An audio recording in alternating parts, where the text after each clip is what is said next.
All right, guys. Hello, everybody, and welcome to a first for me. I've never done this before, but I wanted to react to My Hero Academia, the most recent chapter, because oh boy, it made me so mad. It made me so absurdly mad that I needed to talk about it. And instead of just talking about the one thing that made me mad, I wanted to talk about it as a whole and then kind of give my thoughts on the chapter and where we are going in the future. So let's strap in. The intro of this issue is actually very good, and I'm actually really happy with it because it talks about All Might. You know, it talks about his struggle with being the one who passed on All for One, still being alive and feeling the repercussions of his decision to pass it on to Deku. It talks about All Might like feeling these emotions, like these echoes of emotions that Deku is feeling, and I think that's a really cool thing to include, you know? Unfortunately, this is probably the highlight, and it gets worse as things go on.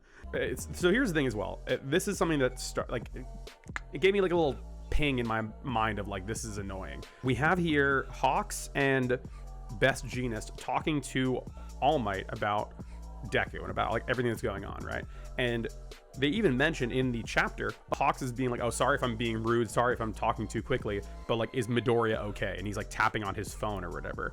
This kind of illustrates Hawks as this person who like doesn't give a shit about the formalities, like, hey, give me all the information that I need to like make my next decision or whatever. And it seems that he's like very intelligent, and this is kind of what frustrates me moving down the chapter, is that in this one moment he's very self-aware, very with it in terms of the current situation at hand, but like as we go on he seems more and more separate from the current situation with Endeavor, which is frustrating. Yeah, this is kind of the inflection point of, you know, people starting to learn about One for All and All for One and stuff like that.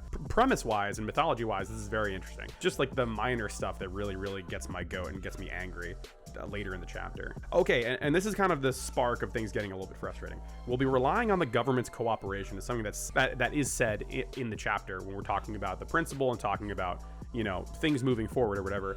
And it paints heroes as a branch of the government, kind of, or like they're under government regulation. And this is also talked about in the Vigilantes manga, right?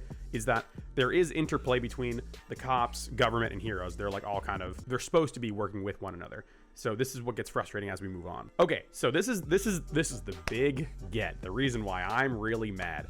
And the Endeavor Japanese media apology tour, essentially, right? Principal's talking about like there's unease with the people, and like people are frustrated and people are angry. They need a pillar of hope. They need someone to look up to, essentially. Shining pillars of decency. Now keep that in mind, decency.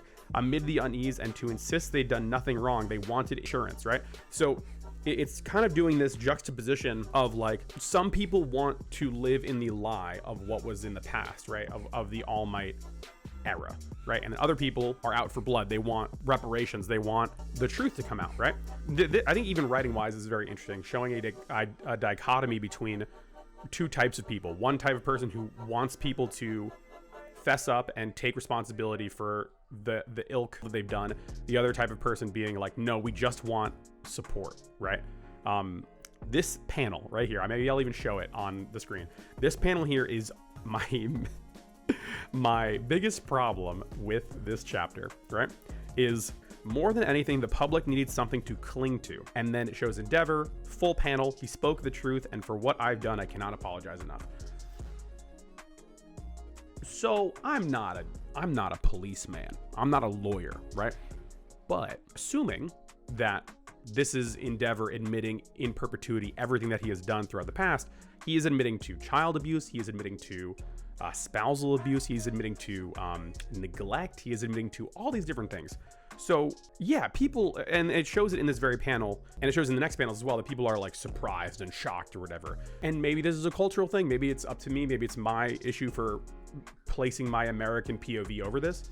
How is he not immediately in jail? How is he not like, how are the authorities not immediately coming and trying to get him?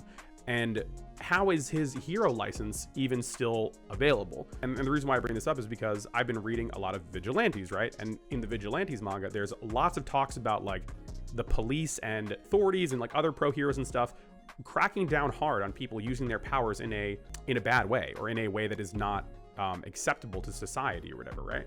So my thing here is that depending, and they don't say word for word what Endeavor says or what he admits to or whatever, but if this is true, given the world building of the universe in the past and also in Vigilantes, he has fully admitted to like experimenting with superhero DNA to make the best possible child, and then abusing those children, and then his abuse being so bad it produced a supervillain that killed people. So I don't understand how later in the chapter, you know, he stands up and he's like, I will do everything that I can, everyone watch me. I don't understand how the next panel isn't him in handcuffs being walked away. And keep in mind, this is like, they spend 2 pages on this, right? And I just don't understand how this isn't more focused on, given the focus we've had on Endeavor earlier on in this arc, right?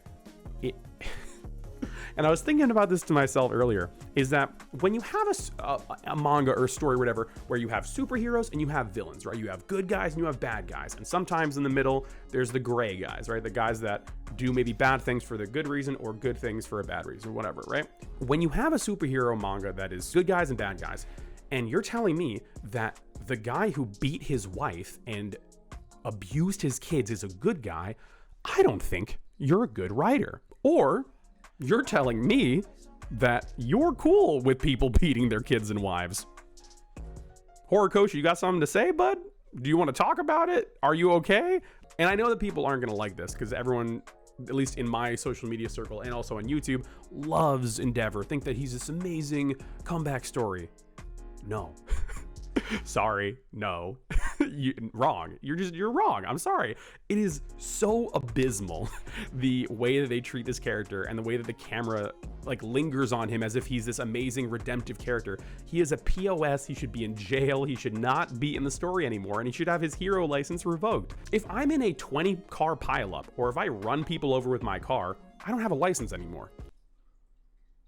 That right? That's what licenses are for. It's to show that you are responsible and professional in whatever you're doing, right? They even talk about it actually in Vigilantes, that you have to renew your license every couple of years to prove that you are still capable and that you are still responsible enough to do the job. So I know it's a point of crisis. I know that it's a time where they probably need him because of this crisis situation, but I don't understand how immediately after this panel there isn't like someone being like, you are allowed to work as a hero until the Shigaraki incident is over. Afterwards, you are going to be put in jail, or your hero license is fully revoked. You are no longer allowed to practice, or hero dumb, whatever you want to call it, or you're no longer allowed to be a hero in Japan ever. Like, I don't understand how that is not the immediate next panel. The thing is that, especially with this character, we've seen his motivations be directly linked to beating All Might. And that's why he's done everything that he's done, is to surpass All Might, right?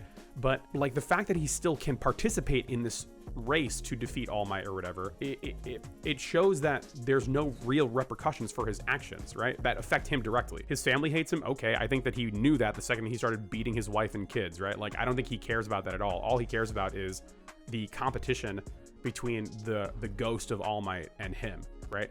So if I was writing this, which obviously I'm not, and I'm not trying to say that I'm a better writer than Horikoshi, but if I was trying to push this narrative of this guy is bad, don't be like him, like this is an awful situation that he's created for himself, I would have his hero license revoked. Even if the people don't like him, like whatever that means, like it doesn't matter. He's still the #1 hero. He's still going to eventually probably be a martyr to save everybody against Shigaraki. And the worst possible thing to come out of this, I think, is him still even being on the playing board of this giant war. It's awful. This only gets even more cemented when you look at Hawks and Best Jeanist and stuff, because people call out them too. They're like, oh, we thought you died, we thought you were a bad guy or whatever. He said that you killed twice, or Bubai Gawara or whatever, and Hawk says, hey, yeah, I did do that. I take full responsibility, and we did lie to you to say that Best Jeanist was dead because of this reason. And they spend more time trying to explain why Hawks did what he did and the reasoning behind it to the people than Endeavor.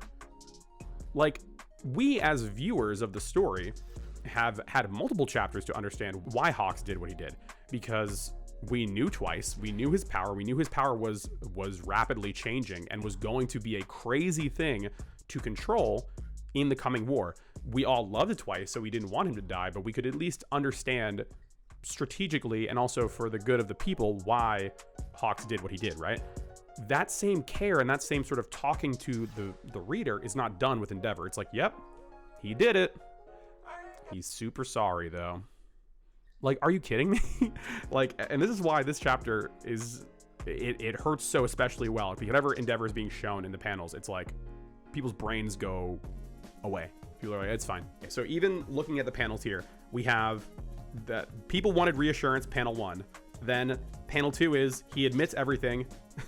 The people say in unison, whoa. And then it goes immediately to, but what about Hawks and Best Jeanist? And they spend 2 chapters talking about Hawks and Jeanist instead of like focusing more on the situation that Endeavor created, right? Oh my god. And now it's like the people saying like, oh, well, during this whole battle, Gigantomachia hurt my mom and you have no idea what happened or whatever. I don't know how to feel about this because this lady is yelling directly in his face saying this is your fault and none of your faces show that you give a shit or understand. And that's true because I don't think they do, or at least I know Endeavor doesn't. And Endeavor goes, if we showed you our pain and exhaustion and tears, would that somehow fix everything? Yeah. It would show that you give, it would show that you're a person. It would show that you understand the effects of what you've done. What's even worse is that she goes, no, obviously it wouldn't solve anything. You need to put society at ease, right? But no, that is what I, or at least I as a reader need to see. I need to see that he's human and actually does give a shit. He only gives a shit himself. And like, I just don't like the way the manga is treating him as a character. That's how I can atone, is by taking down these villains. No, dude, that's not how you can atone. You can go to jail, my guy. Oh my god. And then yeah, it talks about Best Jeanist, who apparently has a massive neck. I didn't know that, but this shot is crazy looking. So yeah, and then it says that they have to go to the evacuation centers and stuff, which does make sense. And him saying your criticism and doubt, direct them at me, not all the people who will be putting their lives on the line. I want you all to just watch me. Now, like, again, this is kind of what I'm talking about, is that Horikoshi loves framing Endeavor as this person who is like this self-sacrificing hero. He's been through a lot. He's growing and changing. Look at him. Like, no, don't listen to Horikoshi.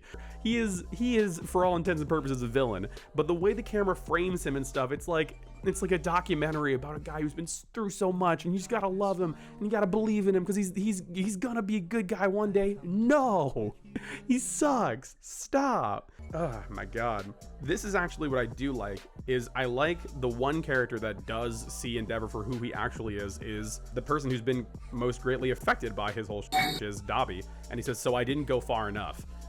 No, you didn't go far enough, because he hasn't learned anything.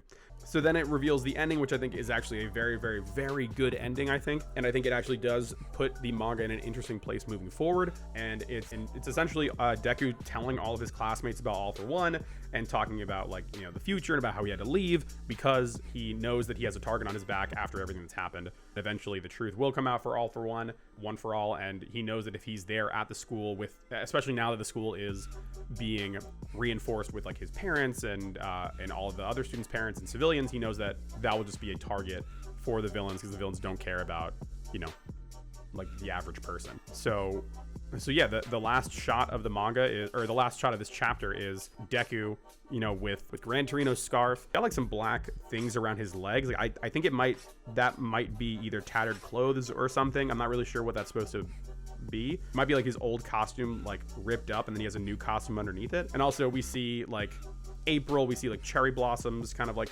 scattering in the wind, even though it seems like he's on a skyscraper. I have no idea why there's cherry blossoms on a skyscraper, but that's whatever. It's him like kind of looking defeated and like dead in his eyes and saying, oh, a giant villain. And this is apparently the start of the final act, which is interesting. So overall, good chapter. I liked it a lot for a lot of reasons, but it is so frustrating every single time that we see Endeavor on screen or in the manga, because Horikoshi just doesn't understand how to write gray characters, I think, especially with this subject matter. I have a video coming out later this week talking more about Endeavor and why I don't really like his character or his arc, so you'll hear more about that. But I think overall, Horikoshi's greatest weakness as a writer is his villains, how he talks about villains when they are not one-dimensional, right? Like we had Overhaul, evil to his core. He also abused children, and we all agreed that was bad, right? So don't know why everyone's chill with Endeavor now, but whatever. All for One, or One for All, I don't know. The counter to All Might, super evil, like very easy to understand. Gigantomachia, easy to understand.